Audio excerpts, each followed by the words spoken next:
Hello students, my self मोहित प्रकाश। और आज हम बीएससी फर्स्ट ईयर में जूलॉजी के फर्स्ट पेपर में फाइलम पोरीफेरा पढ़ रहे थे, जिसमें हमने कल हम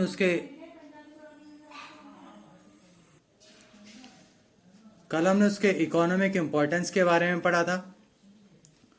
और उससे पहले हमने उसका रिप्रोडक्शन और डेवलपमेंट के बारे में पढ़ा था, यानी साइकन का डेवलपमेंट कैसे होता है, उसका रिप्रोडक्शन किस टाइप से होता है, ये पढ़ा था। आज हम स्पंजों का जो बंधुत्व है एवं वर्गीकृत स्थिति है, affinities and systematic position of sponge in phylum Porifera, आज हम इसके बारे में फुली डिस्कशन करेंगे। तो इसमें किस किस के साथ इसकी बंधुता है, आज हम इसके बारे में फुली डिस्कशन करेंगे। तो आइए स्टार्ट करते हैं स्पंजों का बंधुत्व एवं वर्गीकृत स्थिति। तो सबसे पहले हम देखेंगे स्पंजों का बंधुत्व किस किस के साथ है। तो आइए शुरुआत करते हैं स्पंजों का बंधुत्व। Affinities of sponge. स्पंजों के दूर दूर तक फैलाव, अत्यधिक प्रकार यानी टाइप्स और बड़ी संख्या, लगभग 5000 जातियां 5000 स्पीसीज ने स्पंजों को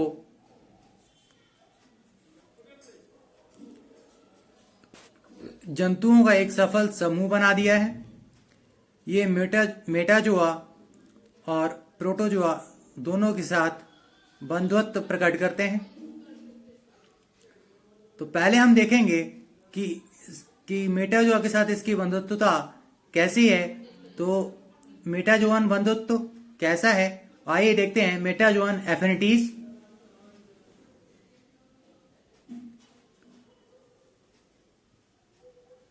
ऑफ स्पंज। स्पंज का परिवर्धन या डेवलपमेंट एक निषेचित अंडे, एक फर्टिलाइज एग के विदलन या क्रीवेज के द्वारा होता है, और इसका शरीर असंख्य कोशिकाओं का बना होता है। इसलिए निश्चित रूप से यह प्रारंभिक ऊतक श्रेणी यानी ये फर्स्टली टिश्यूज कैटेगरी को प्रकट करता हुआ एक सरलतम बहुकोषीय प्राणी है, यानी मैनी सेलुलर एनिमल है।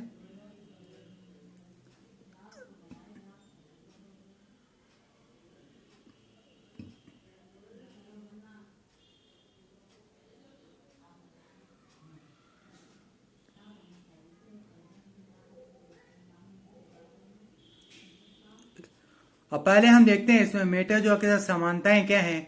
रिजेम्बलेंस विद मेटाजोआ, यानी मेटाजोआ के साथ समानताएं पहले हम देखेंगे, फिर उसके बाद हम उसके डिफरेंसेस देखेंगे। तो आइए देखते हैं मेटाजोआ की समानताएं। मेटाजोआ प्राणियों में यानी मेटाजोअन्स एनिमल्स में सीलेंटेट्स प्राणी या सीलेंटेट्स एनिमल्स ही ऐसे हैं जो पोरीफेरा प्राणियों के साथ कुछ निम्नांकित समानताएं प्रकट करते हैं। कौन कौन सी समानताएं इसमें होती हैं, आइए देखते हैं। पहली समानता कि दोनों ही स्थानबद्ध होते हैं यानी स्टेबल होते हैं।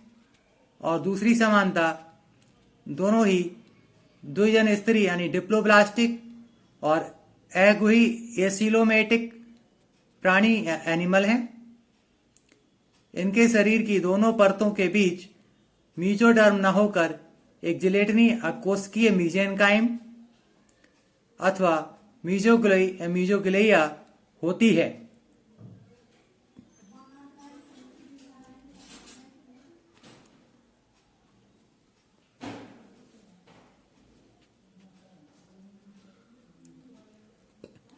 इसकी तीसरी समानता जो है वो ऑस्कुलम द्वारा बाहर खुलने वाली स्पंज गुहा की तुलना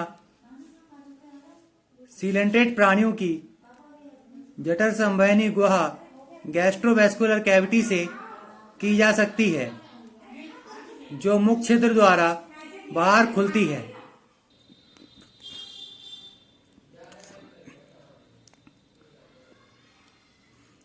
अगली की कैविटी है दोनों ही अलैंगिक जनन करते हैं तथा मुकुलन द्वारा निवह या कॉलोनी बनाते हैं।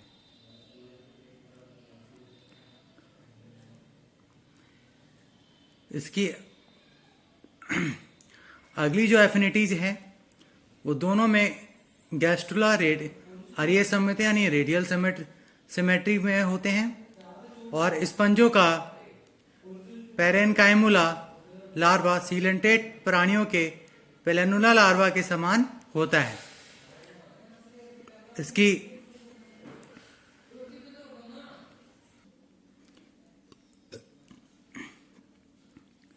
इसकी जो अगली एफिनिटी जो है वो है दोनों के जीव रसायन अध्ययन से ज्ञात होता है कि स्पंजों में भी मेटाजोआ के समान न्यूक्लिक एसिड और अमीनो एसिड्स पाए जाते हैं।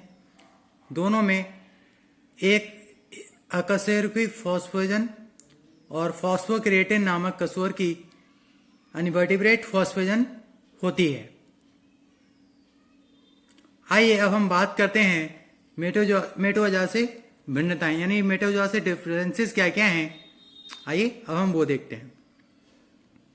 तो डिफरेंसेस विद मेटाजोआ, सीलेंटेट एवं अन्य मेटाजोआ प्राणियों या एनिमल से स्पंज अनेक मुख्य बातों में भिन्न होते हैं। किन किन बातों में भिन्न होते हैं आइए देखते हैं। पहली भिन्नता है मेटाजोआ की अपेक्षा स्पंजों की कोशिकाएं कम विशिष्टीकृत और एक दूसरी पर कम निर्भर होती हैं।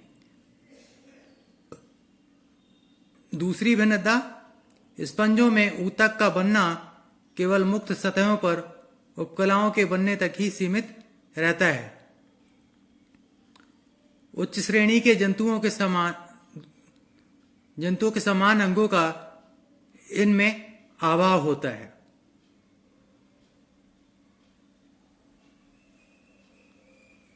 आइए अब आगे चलते हैं। इसकी अगली भिन्नता है स्पंजों को द्विजन स्त्री कहा जाता है जो असंगत है क्योंकि इनके शरीर के दोनों स्तरों के परिवर्तन के ढंग में भिन्नता होती है। इसकी अगली भिन्नता, इनका मध्यवर्ती स्तर त्रिजन स्त्री प्राणियों के प्रकार विभेदित नहीं होता है। स्पंजों में बहिर्चर्म, पिनेकोडर्म और मीजेनकाइम दोनों एक प्रकार की भ्रूणिक कोशिकाओं से बनते हैं, अतः इनकी मीजेनकाइम को वही मध्यचर्म यानी एक्टोमीजोडर्म कहा जा सकता है। आइए अब इसकी अगली भिन्नता पर चलते हैं।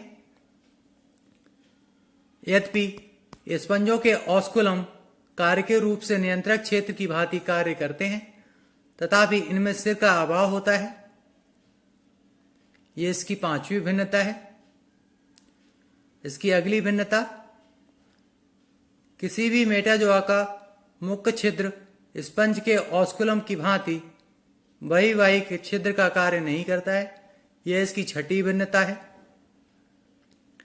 इसकी अगली भिन्नता, स्पंजों में वास्तविक मुख का अभाव होता है। इसकी भ्रूणकी से स्पष्ट है कि इनका ऑस्कुलम सीलेंटेट प्राणियों यानी सीलेंटेट एनिमल्स के मुख की भांति नहीं होता है। पोरीफेरा में कोरक छिद्र सिरा अपमुखी यानी एबोरल होता है, जबकि अन्य अरीय संघों यानी रेडियल फाइलम्स में मुखीय और माउथ जो है वो ओरल होता है। ये इसकी सातवीं भिन्नता है।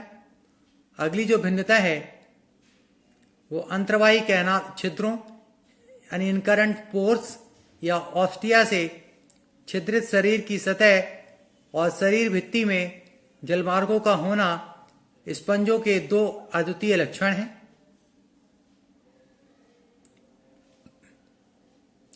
यह इसकी आठवीं भिन्नता है।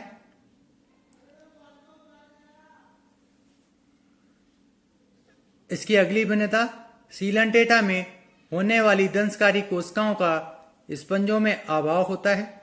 यह इसकी नौवीं भिन्नता है। इसकी अगली भिन्नता जो है वह स्पंजों में पाचन गुहिका नहीं होती और पाचन क्रिया प्रोटोजोआ की भांति अंतःकोशिकी होती हैं। यह इसकी 10वीं भिन्नता है।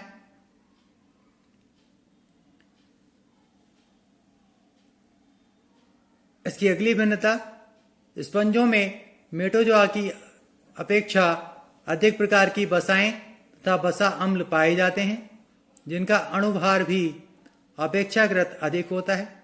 यह इसकी 11वीं भिन्नता है।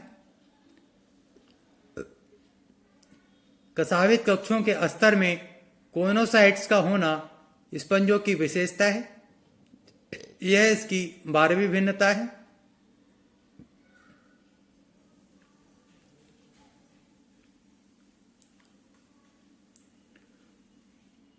स्पंजों की विविध क्रियाओं में तालमेल के लिए तंत्र का अभाव होता है। यह इसकी 13वीं भिन्नता है।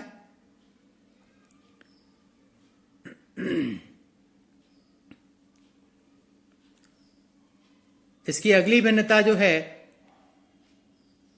वो स्पंजों का परिवर्धन यानी डेवलपमेंट कितने ही प्रकार से अद्वितीय होता है। इनके गैस्ट्रुला भवन में यानी गैस्ट्रुलेशन में अंतर्वलित होने वाला भाग अन्य मेटोजोआ की भांति कायिक अर्धभाग न होकर जंतु अर्धभाग होता है। यद्यपि अन्य अरीय संघों की भांति इनके लार्वा का सिरा ही वयस्क का संलग्न सिरा बनता है, परंतु स्पंजों में इस सिरे पर ही कोरक छिद्र होता है, जबकि रेडिएटा में कोरक छिद्र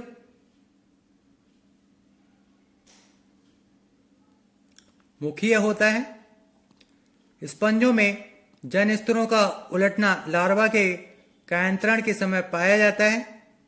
लार्वों की सतही उपकला लार्वा कोइनोसाइट स्तर में बदल जाती है, जो अंदर की गुहाओं का स्तर बनाती है और भोजन को पचाने तथा शरीर में जल के परिभ्रमण का कार्य करती है। इसके द्वारा जंतु को इधर उधर ले जाने का कार्य नहीं होता। अंदर की कोशिकाएं शरीर की बाहरी सतह पर आ जाती हैं और वही त्वचा तथा मीसेनकाइम बनाती हैं। इस प्रकार स्पंजों की शरीर परतें अन्य मेटाजोआ की भांति नहीं होती, क्योंकि अन्य मेटाजोआ में एक्टोडर्म, मीसोडर्म और एंडोडर्म आरंभ से अंत तक एक ही स्थिति बनाए रखते हैं। यह इसकी 14वीं भिन्नता है। तो बच्चों, आज के लिए बस इतना ही। Thank you.